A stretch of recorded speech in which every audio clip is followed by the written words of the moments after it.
Greetings, I'm Barrett, and welcome to Meet Me at the Table. Today we're going to bring back OrcQuest by popular demand. I had so many people asking me to do the Mission 2 that I am not stopping. I'm going straight into Mission 2. We're going to go through everything that has to do with what is going to happen for Mission 2, and we're going to look at our characters, and there are a few things that I did in the last video that I made a mistake on that I want to make sure that I clarify moving into this video, so those that are watching this from the first video would know what that is. Also, if you're interested in anything that I may have done wrong in the first video, please check out the pinned comment of that video to explain what some of the errors I made were. Let's dig into this. We're going to be taking our 4 heroes into Mission 2 for OrcQuest WarPath. And if you're excited to do that, then I need you to meet me at the table.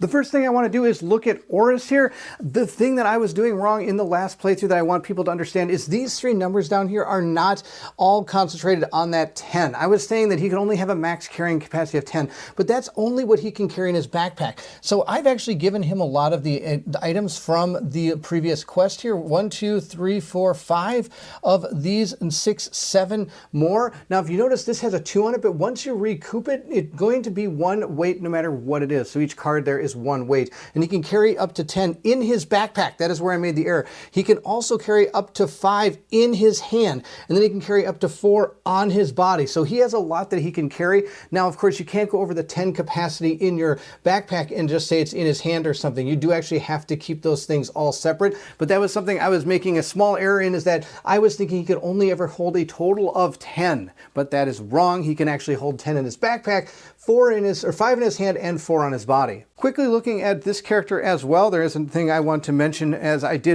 was doing it right in the playthrough, but it's something I want people to understand. This bow right here, if you notice there's a little cross or bow symbol here, that is her character class thing up here.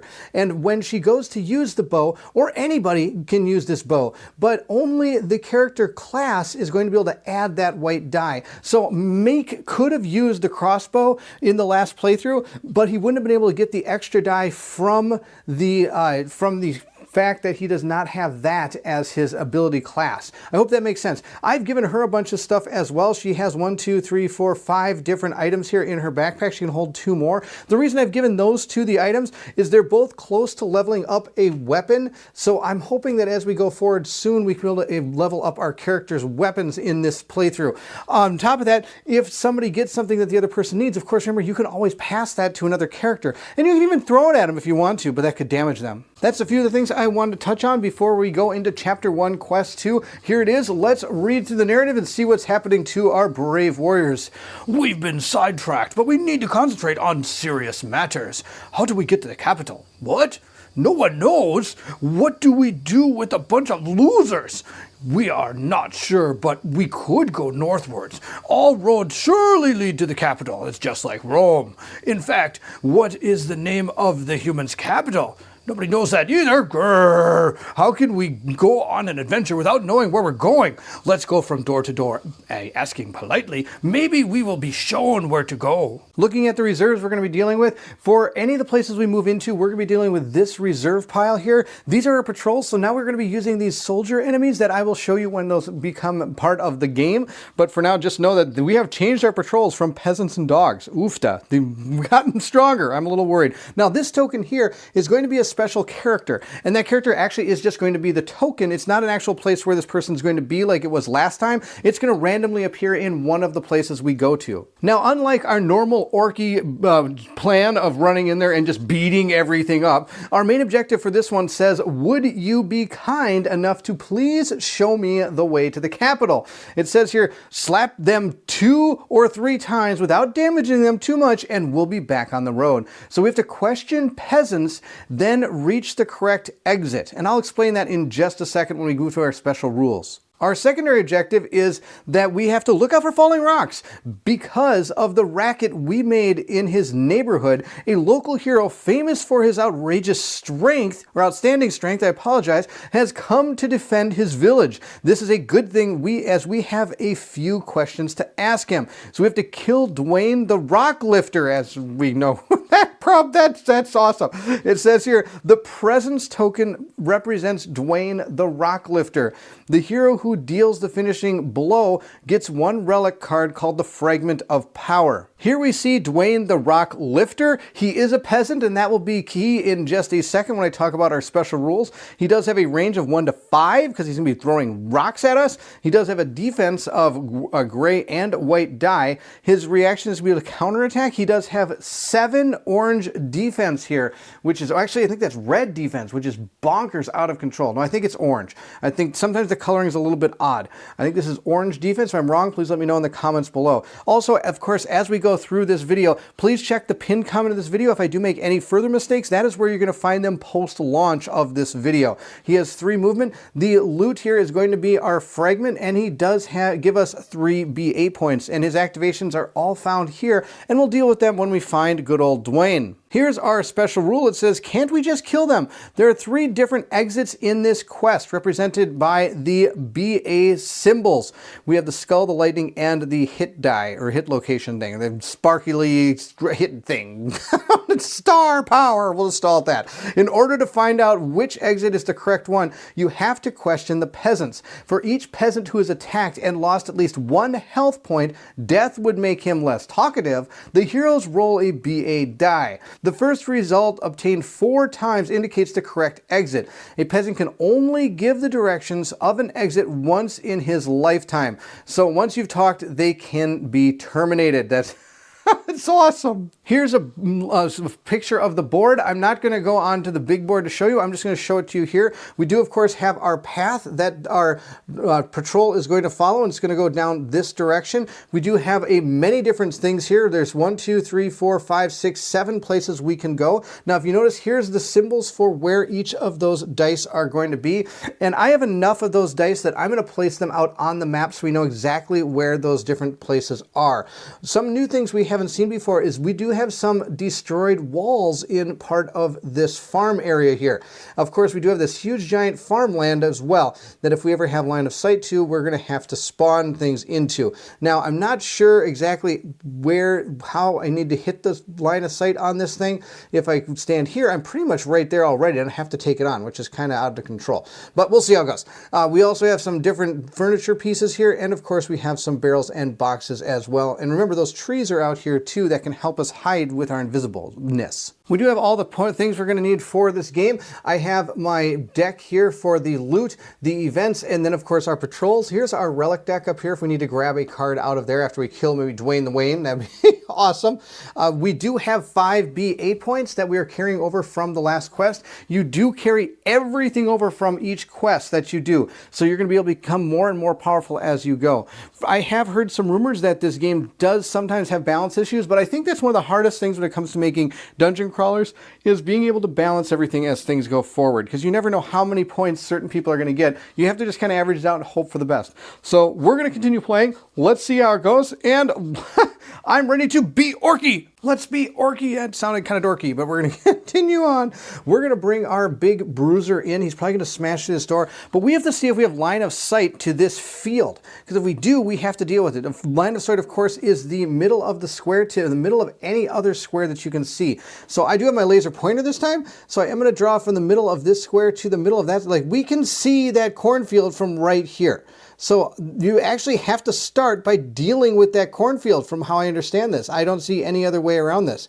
You can't start anywhere else where you're not going to see that cornfield. So maybe starting with him is not the best plan. You know, I think it will be. We're going to start with him moving onto the board, and we're going to have to spawn that thing right away. So let's see how far he can move. He can move a total of 6 squares if I want to just use 1 action point, and I am going to use 1 action point to be able to move myself 6. 1, 2, 3, 4, 5, 6. Remember, I cannot move diagonal because he does not have agility. And at this point, I can see this cornfield. We have to spawn it. In this cornfield, there are 3 enemies, or 3 presence tokens, I should say. So I have my 3 dice. Again, it doesn't matter what dice you use to drop them. I have created our cornfield here using a 4x7. So we're going to drop these in here, see where they are going to spawn. So we're going to have 1 here, and 1 there. And here is our normal spawn reserve. And if this ever runs out, you're just going to shuffle the ones that were in the discard pile back in and reuse those ones. So we're going to take 1, 2, and 3 and put them out there. We'll take the 3 tokens we have, we'll mix them up a little bit, and we'll place them down. One is going to go here, one's here, and the last one is going to go right there. At this point, we'll now reveal them and put their respective tokens out on the map.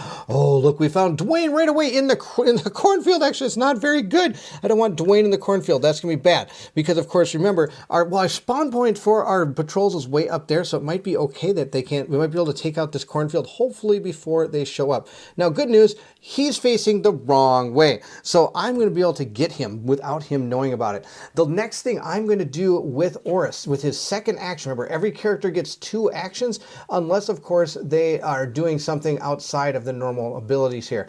And sadly, oh, now I think about it, I shouldn't have Oris go first, because remember, he has that battle cry card, which gives a hero an additional free activation during the turn. But we're going to use our charge card to charge 4 spaces. He's gonna go 1, 2, 3, 4, and then he can make an attack against an enemy, and he's gonna attack Dwayne right there. With my sword, I get to roll 1 gray die, and our friend Dwayne here, he has a gray and white defense die. We'll see how this is going to go. So far, he is blocking all of my damage, but I do have accuracy 1, which allows me to re-roll this die. So let's re-roll it, hopefully get a red symbol. We got a red symbol, so that's gonna do 2 damage to our friend Dwayne Rock, and he has a total of 7 health. Now, he does have orange defense, but that's not going to matter because, of course, red does beat the orange defense, so that's going to do 2 damage out of his total of 7. Since I did injure him, I get to ask him a question. I get to ask him where exactly the exit is to find his capital city. Let's roll our die and see what we get.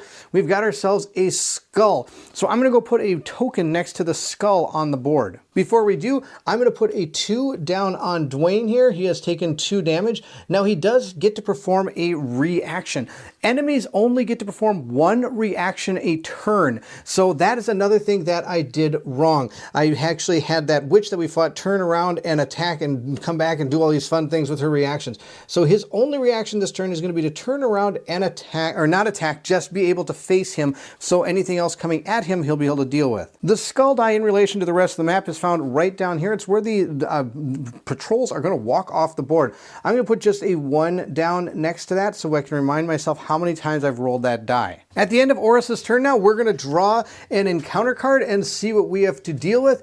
We have, it's a trap. Oh, we have the trap card. On a skull, the hero suffers 1 automatic damage, and it's on a lightning bolt if you're agile. He is not agile. He is super slow and out of control. Yeah, he's not going to dodge this. He did dodge it. Oh my gosh, this guy's awesome.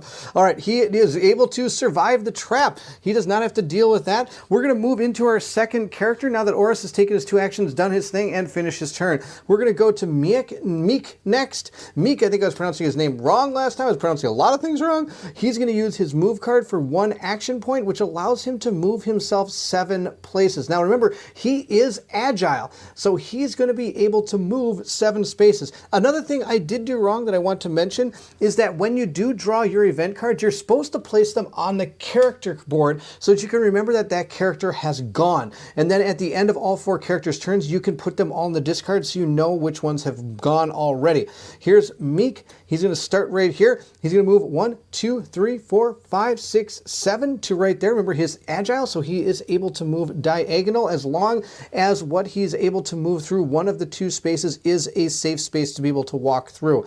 He's then going to use his hit and run card. It allows him to use an action point to move 4 spaces and make an attack during movement. So he is going to move 1, 2, 3 so he can get behind this peasant right here, and he is going to stab him in the back with his Kirky. I want to mention that somebody told on the in my comment section, give me a great idea. At the end of the last stream, I said I was going to use a Kirky and a dagger, because what's the point? I can't do more than 3 of any colored dice. But they made a very good point that when it comes to the riposte, I would be able to roll an extra white die if I kept a Kirky. So I think Kirky, I think that's how you pronounce it. So I'm only going to still be able to roll 3 white dice for my melee attack, but I get to have more riposte action when they attack back at me. All right, let's roll our dice and see what happens. With the Kirkies, I get to roll those 3 white dice. He gets to roll 1 white die for his defense. Now, funny enough, I want him to actually block some of this damage coming at him. That's what I want.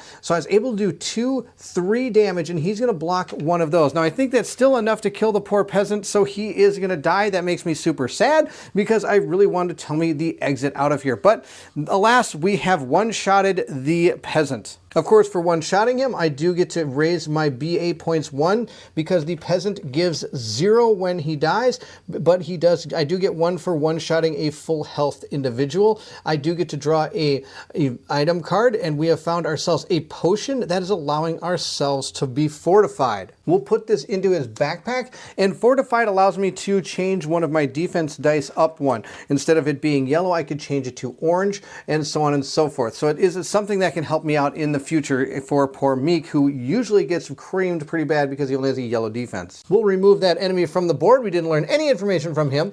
I am going to grab a event card since I have done my 2 actions, and we have found ourselves, you're lucky, nothing happens. Fantastic. Our next person that's going to go is going to be our archer, or I should say our Amazork ranger. It's going to be Thala. She is going to use her first action to move. She can again move 7 spaces, so she will move 1, 2, 3, 4, 5, 6, 7 to right there. And at this point, I can shoot somebody if I wish to. And from where I am going to use a combat card that is just going to be my attack card. I'm going to use that to see if we're able to do some damage to this character here. I'm hoping we can hit this character and not cause him to die. Our peasants are going to get a white defense die, but they also get an extra one because I am using a ranged attack into the cornfield. I get to use a gray and white die because of my weapon is a gray, and because she is this particular class, she gets to use that white die with the bow. So we'll roll these up. Again, I'm hoping to do some damage, but not actually kill this person.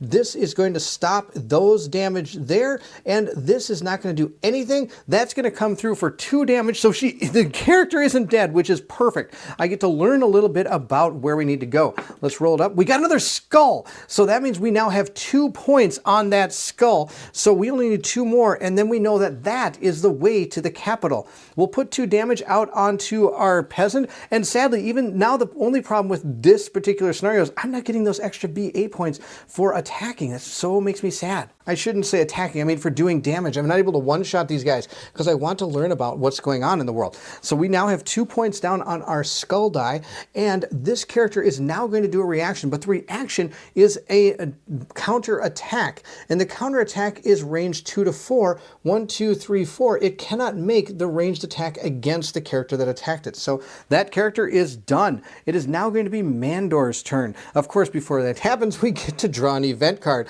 Let's see what has happened. We have gotten my kill. Thala performs an attack on an enemy in line of fire and adjacent to a hero. That could not have come at a better time. I can make this attack against Dwayne the Rock here. So she's going to fire her bow right there. I get to roll my white and gray die, and the cool thing is he also has a white and gray defense die, but what I'm going to do is for this attack, I'm going to use a boost. I'm going to boost this using one of my BA points going back down to 5, which is going to give me the ability to pierce during this attack, which means I'm going to be able to decrease the defense die by 1. Now, of course, you can never decrease it past yellow. So if I have an orange and a yellow, I'd be able to decrease this to yellow. But if I had rolled 2 yellows, I'm not going to be able to decrease anything. Let's hopefully do some damage to Dwayne the Rock here. I cannot use my pierce. These are both yellow. This isn't going to do anything. This will do 1 damage because he has orange defense. He is up to 3 damage, and he's getting closer and closer to death. Now remember, we've already asked him where to go, so we can't do it again because of our attack. We can only do it once per character. He has 7 health, so he has 4 left. Now before Mandor goes, I'm going to actually buy an action point. So the way this works is for every BA point you spend, you're going to be able to gain an action point, but they are going to go up in cost per action point that you buy as you go forward. So for example, if I wanted to get 1 extra action for my group, I'm going to use it for him. I'm going to cost me 1 BA point. Now if I would like a second action for somebody, I would have to spend 2 BA points. And again, a third one would be 3 BA points, and so on and so forth as we go forward. So I'm going to drop my BA points down to 4, giving him an action point. And he does have his combat card available, so he's going to use his combat card to attack Dwayne here. Now, of course, you all notice when I made the ranged attack against Dwayne, I forgot to give him an extra defense die when I attacked, but that's okay. You know, he's a big guy. Now, I'm guessing he can hurl rocks, so he didn't get the defense die that time. It's okay. We're going to attack here, though, and see what we can do. And one of the reasons I'm doing this is because he's already done his reaction for the turn. So that's why he didn't counterattack against her. He has already done his reaction this turn, and they only get 1 per turn. And I apologize, I shouldn't say per turn, it's per hero phase. So it's per the whole phase that my characters are going. Let's get Dwayne. Let's roll up our dice and see how we do. I have my 1 gray die, and our gray die, our gray die got an orange, and he didn't get any blocks. So that's not bad. I did 1. I'll take 1 damage. We're up to 4 on him. Slowly whittling him away is the way to go to beat good old Dwayne here. And before we move into the next turn, I again am going to spend 2 BA points to be able to hit and run with our archer to move for an attack during the phase. One of the reasons I'm doing is I want to get loot from this character. She is so close to being able to upgrade her bow, it is ridiculous. So she's going to move 1, 2 to right here. Nope, she's going to stand back here and fire across. The reason I'm standing back is because the counterattack would be 4 spaces, and he wouldn't be able to make the counterattack if I'm more than 4. And her bow does shoot 2 to 6 spaces, so this is going to be super good. We'll roll up our dice, 2 white defense and a white and gray attack die here. And the white die, she was able to block 1 of the dice, but this one's going to come through at 1 point, and that's enough to take him down. He only has 3, so our peasant is dead. I don't get any BA points for that, and you know, that's okay. But I do get a loot card for that. We'll see what loot we got. Come on, hopefully. Oh, she got a potion. No, I don't want a potion. I know that's how many times you say you don't want a potion, but I didn't want a potion. I wanted something that I could use to be able to craft with. Oh, that's too bad. Okay. Now it's Mandar's turn, and sadly, Mandar is going to move 6. And I know I say sadly because he can go 1, 2, 3, 4, 5, 6. That's all the farther he can go. He doesn't have any other movement. I could use my second action to move an extra 3. I guess I could go 1, 2, 3, but then I really still can't do anything because that's both of my actions. So I can't do anything else with Miek because sadly he is not agile, so he is not able to move diagonally like the other characters are. That's the end of Mandar's turn. Mandar's just going to grab any counter card or event card and see what we have found. We have found Brawl. Choose 2 adjacent heroes. Roll 1 die each on a lightning bolt. The other hero suffers 1 automatic damage. That's super good. Why did I put them together? I knew that card was in there.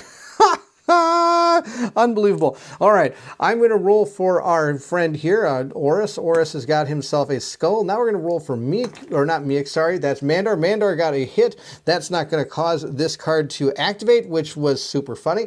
That's going to be the end of all of our characters' turns, so we'll move into the enemies phase now. Quickly, just to show the enemy phase here, the first thing you would look to is to draw 1 patrol card per patrol already in the game and apply its behavior. There are no patrols, so that's not going to happen. Anytime a patrol has line of sight to a hero, an alert enemy, or a dying enemy, that patrol becomes alert, and this is something that I did wrong in the last playthrough. Once they are an alerted patrol, they are no longer considered a patrol out on the board. So then if it comes to the next turn and you're only allowed to have 1 patrol on the board, that would no longer be a patrol. You would then draw a new patrol card when it comes to this step down here. If we did have a patrol that was all of a sudden going to be alert, we would designate a bell ringer. Those that are spawned into rooms and into areas are not patrols. They do not go run for the bell. Then after that, we're going to run to the bell for their patrol color. That's going to be during this phase. Now we're moving into the next part here. It says if the quest maximum number of patrols in the game has not been reached, we're going to draw 1 patrol card card per entry and check its appearance for its symbol. So we're going to draw this one. There is no symbol up here, so that event did not happen. We're not going to have to worry about any patrols on the board right now, which is great because we're right in the middle of the open. We're then going to form our enemy groups. There is only one enemy group, and that's Dwayne Rock Dude. And it says it's going to make an activation roll for each enemy group that has line of sight. He, of course, does have line of sight, so he'll make an activation roll, and then to any hero and enemy group that does. So we're going to roll to see what he does. Here's Dwayne's activation. It's a gray die, so we'll roll that up and see what he does. He's going to do red. That's going to be terrible. So he's going to make an attack, and if he's going to roll his blue die, and if he gets that symbol, he is going to stun 1 for one of our characters. And the interesting thing is it's stunned on all of these, but the chances of rolling that symbol go up. There are 3 skulls on this dice, 2 lightning bolts, and 1 star symbol. So the more he rolls, the higher he rolls on this die, the more chance of a stun actually happening. So Dwayne the Wayne Rock guy here is facing in that direction towards all of my orcs. The person that he is going to attack with his range 1 to 4 attack, or sorry, 1 to 5 range, is first we're going to check the hero with the fewest health points. The fewest health points is going to be Thala. Now Thala's back here, so he can't actually target her without moving. And after that, you would target the person with the weakest health point color and then the nearest hero. So from how I understand it, he is going to move to try to target that character. So he's going to use his speed, which is 3, and attempt to hit her. So he's going to move up 1 here, and he's going to make his attack. The assault rule actually says the enemy can move, then carry out its strongest attack if possible. So its strongest attack, of course, is going to go against Thala. Now, if I'm wrong about that targeting, please let me know in the comments below. But from what I understand, target priority means it would go after this and say range 1 to 5 attack. Dwayne is going to roll a gray and yellow attack die, and I don't have any defense for her. So the 2 orange here means that she's going to take 2 damage because she does have that orange defense. She does have 4 health, so at least she's still okay. She's got 2 left. Now that the enemy phase is over, we do have to raise the alert level by 1 because there is an alert enemy on the board at the end of the enemy phase. At this point, we'll come to the end of turn phase where we get to flip all of our skill cards back over. I get to discard the 4 cards that we have for our events so that we know that our characters are all ready to go for the next turn.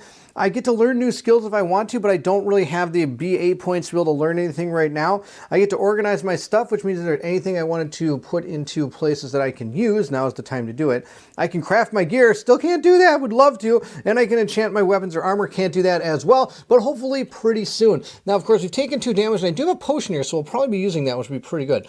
Let's make sure that we're not over our encumbrance here on her. 1, 2, 3, 4, 5, and this, of course, is supposed to be in our backpack because it does have the backpack symbol on it, so that's 6. So she is carrying 6 weight in her backpack right now. At this point, our BA group is going to go. And I am going to use some of my abilities here to take this guy down. I think it's time for the rock to meet his end.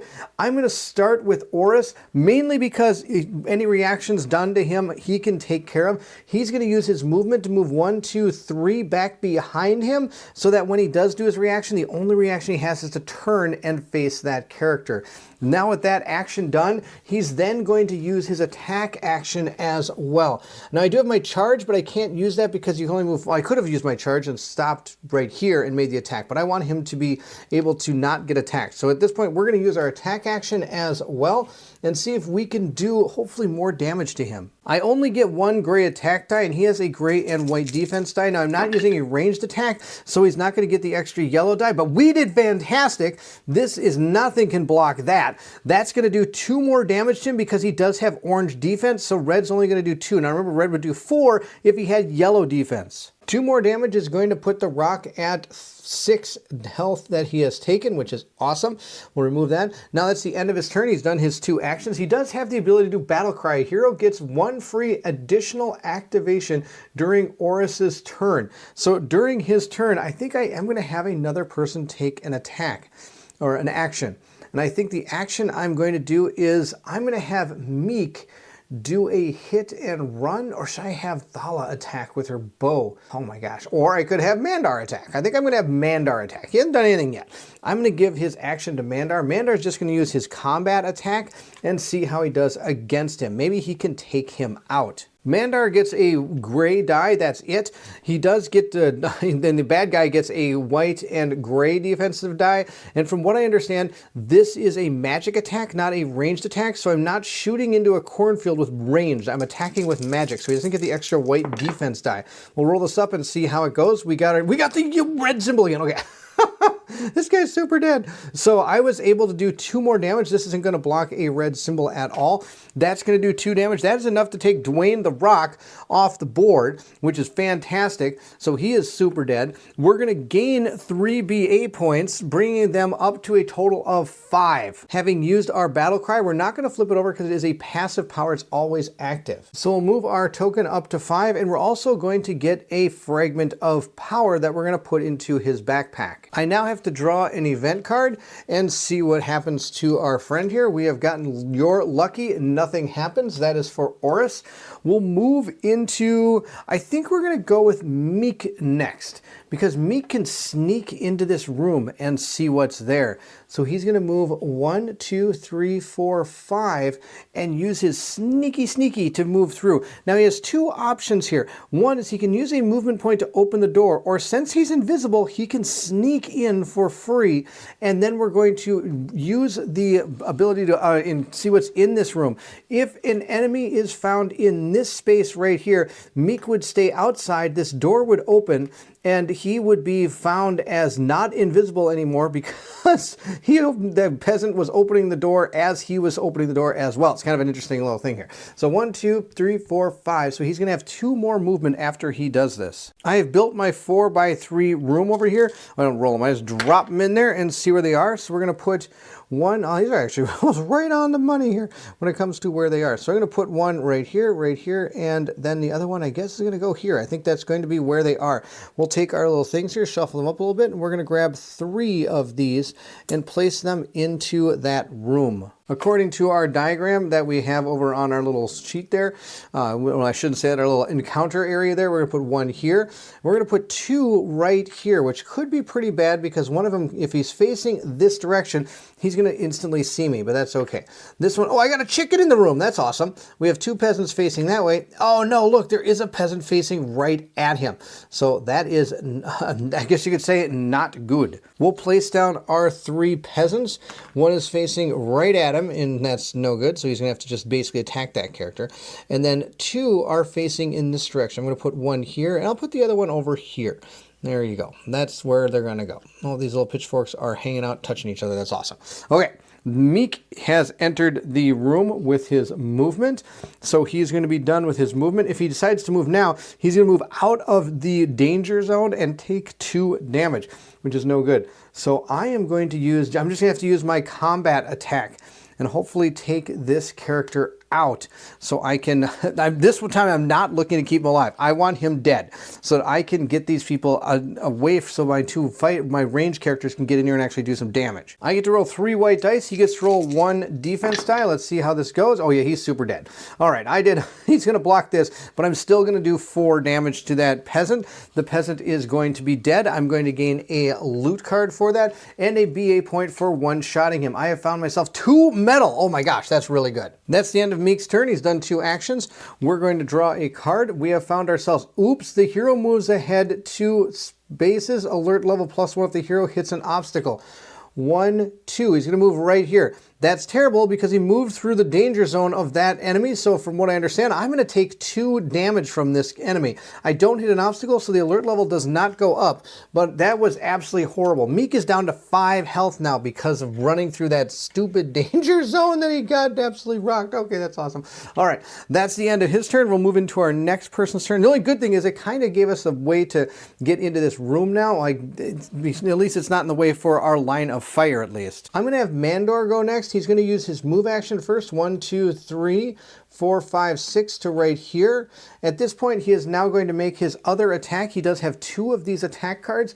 So I'm going to do another attack against, I guess I'll attack this one right there. I get a gray attack die. He gets a yellow defense die. I did 2 points of damage. That's not going to block anything, and that's perfect. We're going to roll a die, see what he tells me about where I need to go. We got another skull, so we're up to 3 skulls. Oh my gosh, that's so good. We might get out of here pretty quick. That'd be pretty awesome, even before any patrols jump onto the board. That's only 2 damage, so this one is still alive, which isn't the end of the world. That's his second action. He is done. We're going to draw an event card for him and see what he has found. He's found Let's Go. Until the end of the hero phase, double action actions only cost 1 action point. Oh my gosh, that's awesome. All right, I'm going to put that right here so I can remember that, because I'd hate to forget that in the heat of the battle, which is very, very common. That's the end there. I'm going to move into, I guess the only person left is going to be Thala. The first thing Thala is going to do is hit and run. It only has a 1 action cost, so I can't do the double action, but that's okay. Movement 4, and then I get to make an attack. She's going to move 1, 2, 3, 4 to right here. And at this point, she is going to target this one and just take him out. Thala will roll her gray and white attack. He'll roll 1 white defense die. Yep, totally dead.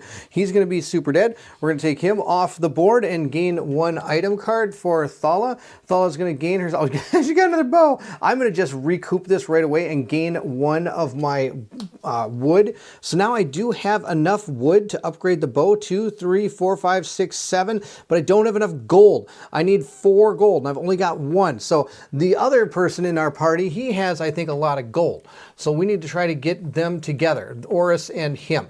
They need to become partners. And then I can use his gold and her wood to be able to upgrade that bow. With my other attack, my other action, I should say, I am going to attack this one right here, but I am only going to use the single attack. The reason is I'm, again, still trying to learn where to go to get to the capital city, and if I do my super attack against this person, I'll probably kill it in 1 turn. Also, I am going to use my healing potion to heal myself 2 damage. These are free actions. You can just use them as you will, from what I understand. So she's going to heal that 2 damage that she took from Dwayne the Rock rocking her really bad. I'm going to see if we can hit him and not kill him. 1 defense die for him and a couple attacks for me. He got an orange defense, which blocks my orange attack, which is absolutely awesome. That's exactly what I want to do. So I'm only going to do 1 damage to him. Let's see if he tells us anything we already know. Hopefully he tells us about that skull. That's what I want. Oh, it was on the skull, but it turned. So we're going to put a token up next to the lightning bolt. So now we have 1 up there and 3 on the skull. Then that is going to be the end for her. I'm going to spend 1 BA point to give myself an action for another character. The action I'm going to give it to is Meek. Meek is going to do a movement plus attack, so I can attack for 4 during my movement. We're going to do that.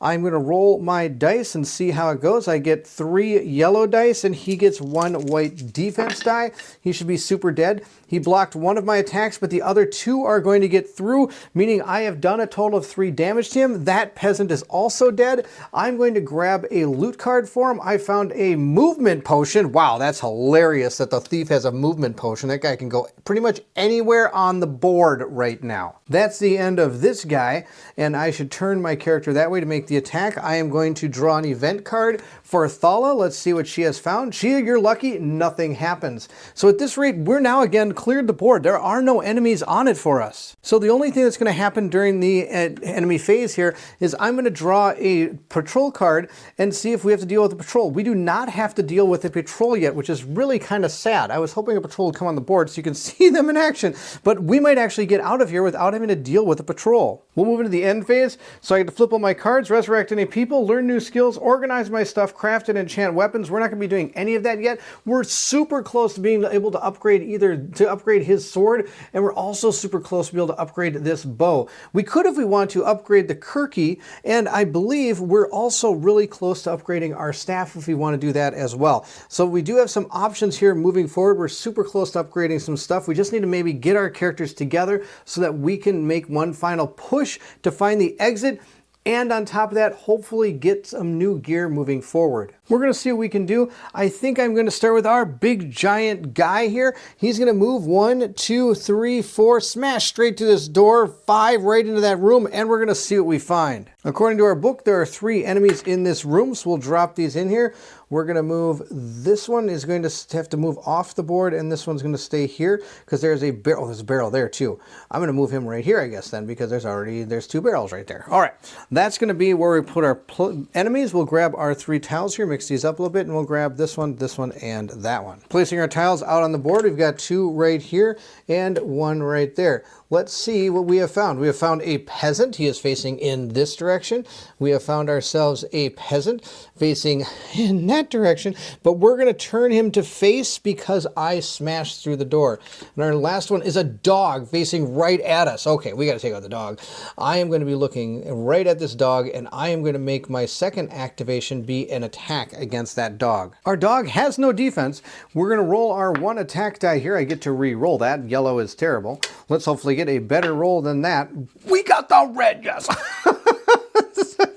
I love the red. We're going to destroy our dog. That's going to do 4 damage. He's got 4 health in yellow, so our dog is going to take all the damage and die. I'm going to get 2 B8 points for that because we get 1 for killing him and 1 for one-shotting the dog. That was super good. At this point, I think that's going to be the end of my turn, but I do get to do something else. And that's get to use my battle cry, which gives a hero a free activation during Oris's activation. So he's going to move 1, 2, 3, 4, 5, 6, 7. I'm going to use the activation to do a move with Meek. So we're going to have used this action card for Meek. That's the end of Oris's turn. Oris is going to grab an event card. We'll see what happens to him. He has gotten Squabble. All heroes with a line of sight on you loses 1 action for the hero phase. Well, that's absolutely terrible because I moved that guy over there so he could go in there. Well, that's not going to be good for Meek. Meek has lost some ability to be super good. He's only going to be kind of good. We're going to use Meek to use his hit and run ability. He is going to move 4 with his 1 action he's got left, and he's going to then attack. Sadly, I was going to do some more stuff with him, but, well, somebody has managed to make me have 1 less activation. 1, 2, 3, 4. He's going to move right here and make an attack against this peasant, hopefully not killing it, because I want to learn a little bit about it. I get to attack with all of my dice, and he gets 1 defense. That's, again, perfect. He's going to block 2 of my damage, and I'm only going to be able to do 2 damage to him, meaning he is still alive, and I get to roll my green die and see if he tells me, oh, another lightning bolt. He didn't tell me anything I didn't already know. I don't want to go to the lightning bolt. That's the end of that action. Since I didn't kill him, and he's actually facing me, he gets to do a reaction, and he's going to make a melee attack with 2 yellow dice. I don't have any defense I can use, but I do get a riposte, which we will do afterwards. I got hit for a total of 3 damage, bringing my damage total for Meek up to 5. He's super close to death. I do have a potion that could have fortified myself, but I didn't do it. Now I get to do what's called riposte. I get to roll a white die to do damage back to this enemy. And since I have 2 of these, I get to roll 2 white dice. He does have a white defense die. We'll see how this goes. He was able to block my 1 attack, but that's okay. 1 does get through. That is enough to kill him. He has already taken 2 damage. He's down to now taken 3. He is super dead. I get to grab an item from him, a loot card. We have found ourselves, oh, look at this, 1 gold. That's fantastic. So now we've got gold and metal. We've got so much stuff. We have to be able to upgrade something we have. That's the end of Meek's turn. Meek is going to grab an event card and see what has happened to him. He's going to have Dead Silence. Alert level -1 if no heroes are in line of sight of an enemy. Well, that's not going to happen. There are enemies in line of sight with us. There is one looking right at my guys. And that's that one. I'm going to use one of my BA points going down to 6. And at this point, I am going to use my charge card. I'm going to use charge with him. He is going to charge and see if he can get this guy. He's going to move 1 here and turn and attack him with his sword. I'm going to get to roll 1 gray die. He gets to roll 1 white die. We'll see how this goes. I did 1 damage. Oh, I get to re-roll this. I got accuracy. I'm going to do some more. Nope. I did 1 damage. All right, let's see. 1 damage might be enough for him to tell me where I should go. I got this skull. Yes. Okay. So that means we have 4 on the skull. We know how to get to the main city. And he's got 1 damage on him, which is pretty good. I think I might just kill this guy off and start running. Thala is going to go. I should have actually had her do something, or I should have said who was going to be activating before I did any type of buying of powers, but that's okay. She's going to move 1, 2, 3, 4, I lied. 1, 2, 3, 4, 5, 6, 7. She's he's going to be moving straight, well, 8, 9, I guess, because we know where we're going. We're going to the bottom here. That's going to be the end of her 2 actions. And at this point, I'm going to buy another attack, I think, or another action. I'm going to buy 2 BA points for him to be able to make an attack. He does have a combat attack action. So he's going to do that, hopefully take this guy out, and we'll be able to get off this board. I get 3 white dice. He gets 1 white defense die. We blocked that. But, oh, I did do 2 damage. That's good. That's enough. He's dead. I was able to kill this guy. He has 1 health already on him. And since he had 1 health, since he was not fully healed, I don't get the extra BA point, but I do get a Rondachi, which is going to give me a defense and a melee white die? That's amazing. Okay, oh, and this could be working for Miek, but again, look at all these white dice for Miek. Don't really help. But the defense does for our Oris, but Oris's defense is great. Okay, well anyway, he's going to get this. He's going to hold on to this for now. It's going to cost him 1 to put in his backpack. He only has 5 items in his backpack, so he's doing okay. He's got 2 potions and 3 weight in his backpack, and he can hold a total of 6. Thala is done. She's going to grab an event card and see what has happened. She's going to gain Hop. An unnamed enemy in Mandar's line of sight suffers polymorph. There isn't one. Mandar is going to use a double action to move. 1, 2, 3, 4, 5, 6, 7, 8. I believe that's his total movement. Nope, he can go 9. He's going to go to right there. That's the end of his turn. He will draw a card and see what happens. Nothing. I'm lucky. That's the end of his turn. With nothing else on the board, I will draw a thing. Nope, they still don't come onto the board. But this one is infighting. The enemies turn towards each other. They have no line of sight until the next enemy phase. So there are some interesting ways that these will react. At this point, I can choose to craft things and all the fun things. I get to reset my action cards, resurrect people if I want to. I'm not going to craft anything because it's going to take me just 1 turn to get off here. This is a 4. I did actually complete that. So we do know our thing is this way. So I'm just going to activate everybody. 1, 2, 3, 4, 5, 6, 7, 8. He's off the board. 1, 2, 3, 4, 5, 6, 7, 8, 9. He's off the board. 1, 2, 3, 4, 5, 6, and 1, 2, 3. Everybody's off the board. We have been able to complete this scenario. I know we didn't get to see any patrols, and I super apologize for that. Somehow it's just how the game goes. We did really well. We were able to get off there. Meek almost died. He has only 2 health left. So it's not like we got away scot-free, easy peasy here, lemon squeezy, right? So that's the end of this mission. Let's upgrade our characters. At the end of our adventure here, of course, we do get to level up our guys if we wish to, buying more skills if we have the BA points. We do not. We only have 4. I spent a lot of the points this time to not, after damaging a peasant, to finish them off so I wouldn't have to worry about alerts and attacks from them. On top of that, we also get to organize our stuff and be able to enchant and craft new equipment. And as you can see in front of you is all the stuff that we have. Now, moving forward, I did decide to give this to Meek because he just keeps on getting wailed on. It gives him at least a defense, and he still gets to use 1 melee die, and I can also use a Kirky with him still to give him 3 white dice. So because of that, I'm also thinking of just destroying this, giving myself 1 more medal, but I'm going to put that right there because I do want some help from you. I want some of your ideas as to what you think would be the best going forward. I can pretty much upgrade anything 1 time here. So I could upgrade the Kirky with the 6 metal and the 2 gold. We do have that in our possession. We could upgrade the skull with 3 gold. Now, if we do upgrade the skull, the only other thing we could upgrade would be the shield with metal and our leather that we have over here. We have 3 leather and enough metal to upgrade the shield, though I'm not sure if that's really the way to go to upgrade our defense items. I think I want to upgrade their offense items. We're orcs after all. So with the sword, we could upgrade that sword to give us one of these swords. So we'd be gaining a white melee die and continuing our accuracy 1 for our character. The other options we have is I could upgrade the bow, which would give me 2 gray dice instead of a gray and white die. We also have the staff. The staff, I would be able to gain a white die, a gray and white die, and the Kirky, I would get a gray die for my riposte, but not for the actual attack. So I'm not too sure I'm a big fan of that. So why don't everybody let me know in the comments below what you think I could upgrade. I could upgrade any one of these. I could upgrade the sword, I could upgrade the bow, and I could upgrade the staff. Of course, once I do that, that's it. I would only be able to, that's all I could really upgrade. I might still be able to upgrade the shield depending on what we use. If we decide to upgrade the bow, I could upgrade the shield. If we decide to upgrade the staff, I could still upgrade the shield.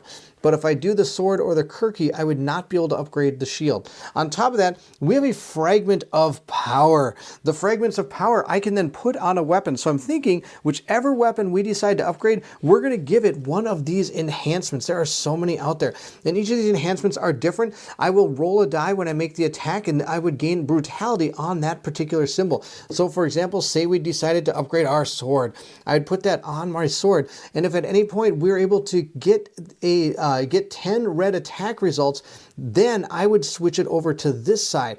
And that's now would appear to give us brutality.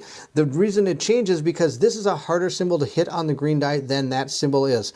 So there are these will upgrade, which is pretty cool. The enchantments do. There's all sorts of ones. There's ferocity, cruelty, threat, autocracy, piercing, lightning. Lightning is kind of cool. It hits something and then it can hit something else around you. Of course, if you roll the right die. And of course, if it upgrades, it would be able to do 2 damage to somebody next to it within a couple squares, I think. I'd have to look exactly what lightning does. There's poison, explosion, slaughter. That's that's something. Burn, bleed. I mean, it gives all the different things that you could possibly do. Indestructible. That sounds out of control. For example, I could give our sword riposte if I want to. But I'd rather just kill something. Lifesteal, maybe on the Kirky would be good because then I could riposte something, getting back the life that they deal damage to me. It's not a bad one to have. So there's a lot of different things to pick with the fragments when it comes to enchanting things. So again, let me know in the comments below what you think we could enchant as well. So there you have it. I've left it up to you. What should we do for our characters? Should we upgrade one of our metal weapons here, or should we upgrade one of our wooden weapons and our shield? I'd like to know in the comments below. And if you know any fragments or enchantments, if you own the game and you think might be good, because there's a ton of them, so I didn't want to go through every one of them, please let me know in the comments below which one you'd like. I hope you enjoyed the playthrough. If you did, don't forget to like, subscribe, and hit that bell symbol so more OrcQuest will be coming out. Also, please feel free to leave anything in the comments below. Again, I apologize. The way the cards just happened to fall this time, we didn't get to see any of the patrols come out, but hopefully they'll come out in the 3rd mission. If you're interested in supporting the channel, please feel free to join the Patreon. The link to that is also in the description of this video. And if those that have joined the Patreon already are found here on the screen, thank you so much for your patronage. It means the world to me. So in the end, once I get a lot of comments about what we could possibly do with the materials I have, I will let my Patreons decide what they are going to have for our orcs. They're going to get the final vote. I like to have my Patreons not only be able to see my playthrough videos a day or two early without commercial interruptions, but I also let them decide how the game evolves going forward. So it'll be up to them to decide exactly what is going to happen. But I'd love to hear all of your comments as to what options we should have going forward, and let them make the final decision. So there you have it. That was Mission 2 from OrcQuest. Thank you so much for watching. If you're excited to see more OrcQuest or anything else that Colin and I will play, then I need you to meet me at the table.